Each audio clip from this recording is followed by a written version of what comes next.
What's up, everybody? It is a crazy day in the stock market. Pretty much everything is up. PayPal just reported earnings, so we're going to talk about earnings. They smashed earnings. The stock's up 10%. I want to look at the stock and let you know if I think it's a buy or not for me in my own portfolio. Before we get to that, I always share my portfolio in these videos so you can see exactly how I'm doing, exactly what I own, and if I own the things I'm talking about or not. We have made a major recovery all time, which is since February 15th, 2022. We are now only down $900. If you remember, we were down as much as, I don't know, $15,000 or $20,000, something like that. And much of that has come back in this week, right? We're up $8,500 on the week.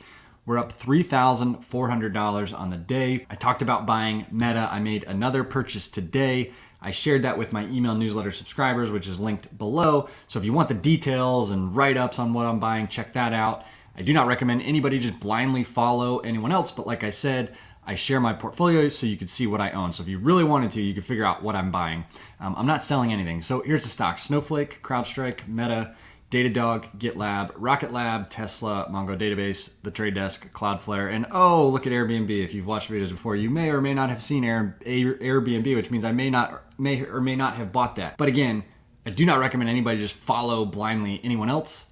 At the very least, do your own research. And if you want to, check out my email newsletter where I give you more thesis as to why I'm buying things. Meta was a big purchase last week before earnings. Yep, I was trying to remember if it was last week or this week. And it was a bit controversial, right? They reported earnings, the stock dropped, but I just think it's extremely undervalued. And I believe that they're investing in the right way. They're getting smarter with their costs and their expenses. And I do believe the metaverse is going to work out. And I do believe that Mark Zuckerberg and team will be able to capitalize on the 3 billion or so users that they have for not only advertising, but also spreading their idea in their Horizon platform for the metaverse. So that's a bit on Meta. And yeah, I mean, everything's up, which is great. I've got Datadog and Cloudflare that report earnings tomorrow, which is on Thursday. So do me a favor, like the video, subscribe to the channel if you want to get those updates so you never miss an update. All right, we're talking about PayPal. So let's jump into their earnings release, right? And you'll see analyst expectations. You'll see they missed, they beat on this, they beat on that, whatever. Those are analyst expectations. I like to pay attention to the company and how they're performing, right? So I want to figure out if I think PayPal is worth doing extra work and is it potentially a buy. I have a pretty concentrated portfolio. I only have 11 companies. So it takes a lot for a company to get into the portfolio. So I might like a company but still not, be willing to buy it, at least right now. All right, total payment volume. It was up 9% from the second quarter of 2021, which is pretty decent growth. And right in line with that, their net revenues were up 9% as well. Operating margin was down 11%. So if I was studying the company more, I'd want to dig in and figure out why that was. The net loss of $341 million, which is a major change, which tells me there's got to be something there with something like the eBay spinoff or some investments or something like that. We'll figure that out. Earnings per share was negative 29 cents. Net cash provided by operating activities was $1,466 million, if I'm getting that right. Net revenues were $6.8 billion, up 9%, so net cash was up 12%. Operating margin of 19%. Net income, just about $1 billion, and then EPS of 93 cents, which was down 19% from $1.15, and free cash flow of $1.3 billion. Okay, this is interesting, and this is a lot of the reason why the stock, I think, is up so much. Jesse Cohn from Elliott Investments said, as one of PayPal's largest investors with an approximate $2 billion investment, Elliott strongly believes in the value proposition at PayPal. PayPal has an unmatched and industry-leading footprint across its payments business and a right to win over the near and long term.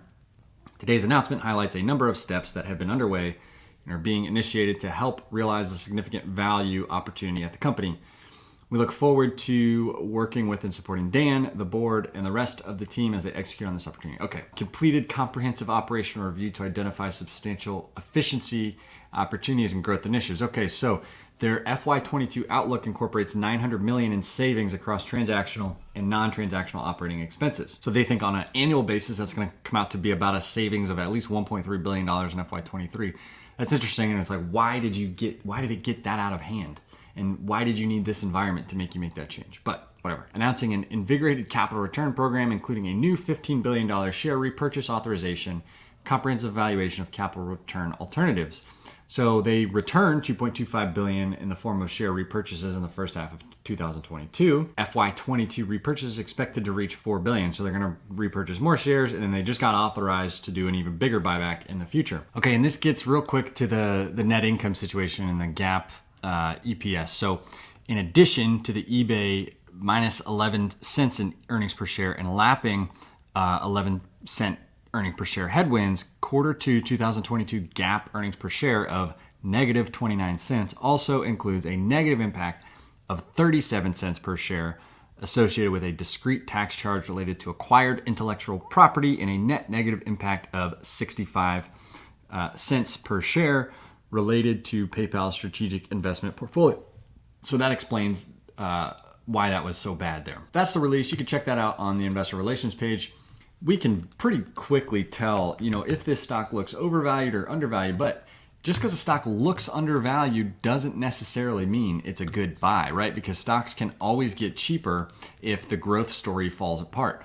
So if we look on an EPS basis, so this is earnings per share, we see that since 2014, the normal PE ratio has been 35. And this is what I'm saying. I mean, it looked cheap, all the way down, 25, 20, 23, 22, 19, and so now it's down to 21. And so it still looks cheap, especially compared to its average, right? But sometimes the average isn't the right thing to use. So, this throws it off. We got the PE up at 70. That's just ridiculous. And then in 2016, we had the PE down to 27, 26. And the important thing to look at is earnings per share growth, right? So in 2015 through 2017, you had 24%, 16%, and 27% earnings growth. Well, the PE was 28, around 28 to 29. And so right now, I mean, it certainly looks cheap at a blended price earnings ratio of 21 when it's expected to grow, minus 16% earnings for this year, but then 21% and 20%. So back to double digit growth in 23 and 24. And if that's the case, then it should trade, somewhere in the realm of where it was prior. Although, maybe the growth prospects aren't as interesting anymore because we're now 7 more years into the growth story. So as companies get larger, they generally trade at a lower premium. So maybe this should be reduced by 10 or 20%. And so actually, when you think about it, PayPal is actually trading relatively in line based on its expected earnings per share growth and the fact that there's theoretically less growth ahead than there was back in 2015 and 2016. If it was trading at a PE of 25 to 27 then maybe a PE of 21, 22 right now makes sense because it should be a little bit discounted since there's less growth ahead. Let's go to forecasting. We can see what analysts are expecting. So if we hit analyst estimates here and then we bring it down, it's got 10% at the end there. Let's move it to 15%. So let's see here. If we go to 27 and say it trades at the same PE as it is now. With the expected earnings growth that analysts have, which is minus 15% for this year, 21% for next year, and 20% for 2024, and then I put in 15% for the next 3 years, if it stays at a PE of 21, you're looking at a 14% annualized return, which is pretty good. If that PE comes down to 18, brings it down to an 11% annualized return. If it comes down to 15, then you're at a 7% annualized return. So still pretty good, and that gives you, room to the downside for the PE to go from 21 down to 15, which is a pretty big reduction. And then if things get crazy, the PE could go higher, but I never want to bank on that, right? So what I like to do is I like to use this tool from Everything Money to sort of look at a 10-year analysis, make 10-year assumptions and see what we might be paying for the stock right now if we believe a low, a medium, and a high scenario to be true. I don't just make these numbers up. So I use resources. This is Ticker.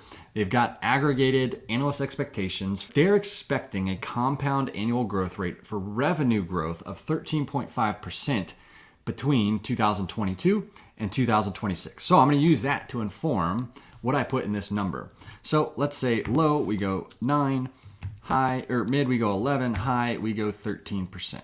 Profit margin, we can kind of base it off of historical averages. So, over 5 years, it's been 15. The expected net income margin is 19 in 2026. So we can use it right around that number. So we'll go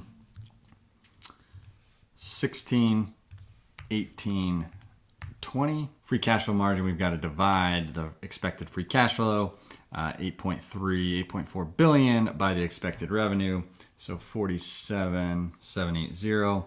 So about a 18% free cash flow margin. So we'll go 17, 18. We'll just do the same thing. 16, 18, 20. Price to earnings. So we would expect the price to earnings to come down a little bit over time. So we'll go 24, 26, 28. Price to free cash flow. We'll just bring that in line. 24, 26, 28.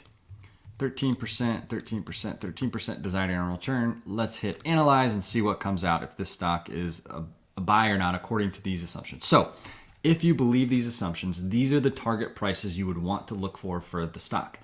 If you believe these low assumptions 10 years out, 9% revenue growth, 16% profit margin, 24 PE, and 24 price free cash flow, you'd be looking to buy it under 88 or around 88. Right now it's at 98, so it's above that. But the middle and high scenarios, you get a 122 price and a 167 price. So, for PayPal, I think the thesis could be there, but it looks complicated. There's a lot of competition from Square and all these other, even banks trying to capture wallet share.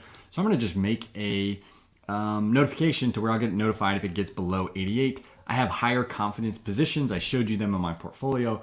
I'm going to stick with the companies that I'm more confident in. But PayPal could be a great option for other investors, and it might do really well and beat all these expectations, and I could be totally wrong. Hope you enjoyed the video. If you can, just do me a favor, like the video, subscribe to the channel. It really helps me grow.